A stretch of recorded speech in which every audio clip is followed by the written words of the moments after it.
Rick Pitino took the stand for the first time yesterday afternoon, a packed courtroom, about 130 people with standing room only. Today he came back as the defense cross-examined him, hammering him with questions to another full courtroom. Rick Pitino arrived to testify for a second day, answering embarrassing questions as to what happened on July 31st, 2003, when he admits he had sex with Karen Cipher. Here's what he told Cipher's son. "It was an unfortunate situation that happened between the two of us. I was a married man. It never should have happened." Pitino said they had sex at Porcini restaurant, but he said it only lasted for about 15 seconds before he stopped. Cipher confronted him 3 weeks later, claiming she was pregnant. But Pitino said on the stand, "It wasn't my child. I didn't believe it was my child." Still, Pitino said he gave Cipher $3,000 for health insurance. The defense attorney said Pitino knew it was for an abortion.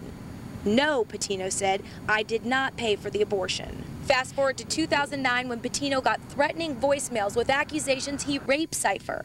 She secretly recorded this conversation with him. Don't accuse me. Karen, I'm not accusing you. I have nothing to say. Karen, I'm so about it, Karen. I know it's terrible. No. Pitino said he initially believed Cipher wasn't involved. "She's one of the best actresses I've ever seen in my life." New today, the defense also brought up a meeting between Pitino's attorney and business manager and Cipher's former attorney, where he said they offered Cipher $500,000 to settle the matter. Pitino denied any knowledge of it. He said he was told that Cipher would accept $5.5 million, saying that's the same amount raised by the Daniel Pitino Foundation in honor of his son who died. According to Pitino, Cipher said she too lost a child, referring to the abortion. After his testimony, Pitino did not answer reporters' questions, but his attorney, Steve Pence, said, "This is the United States versus Karen Cipher, not Rick Pitino versus Karen Cipher." As far as Coach Pitino is concerned, this matter, certainly his portion, it's behind him now. He's going to move on to coaching and healing some matters with his family. He told Karen Cipher, "If you're offered a plea deal, take it for the sake of our kids." But then he said she responded, "If I'm going down, I'm taking Pitino with me." As court testimony played out, it became clear Karen Cipher and her ex-husband Keith, who goes by Randy Wise, had an unusual marriage. The two were first together from 1981 to 84, divorced, and then remarried in 86 to 02. Wise said they haven't talked about much more than the kids since then. But last year, Wise claims Cipher called him to say Pitino had offered her $100,000, we assume in exchange for her silence, but he didn't say, but she wanted $500,000. Wise told her to take a plea deal so their kids wouldn't have to go through the trial. She said to him, quote, "If I'm going down, I'm taking Pitino with me." End of quote. A local television reporter testified Karen Cipher called her to tell her she would be meeting with Louisville Metro Police about a claim that Rick Pitino raped her. LMPD Detective Mona Sullivan testified that this was the first time in her entire career she had seen a victim show up with a reporter and TV camera. Both Detective Sullivan and the sergeant of the sex crime squad spoke about police interviews, where she asked questions like, when will the information go public, and is this confidential? The prosecution played part of her formal interview in court. He pulled my thongs, which I always wear, and I was pushing him off and screaming, and no one was around, and I was like going like, "Stop this, stop this, stop this, stop this."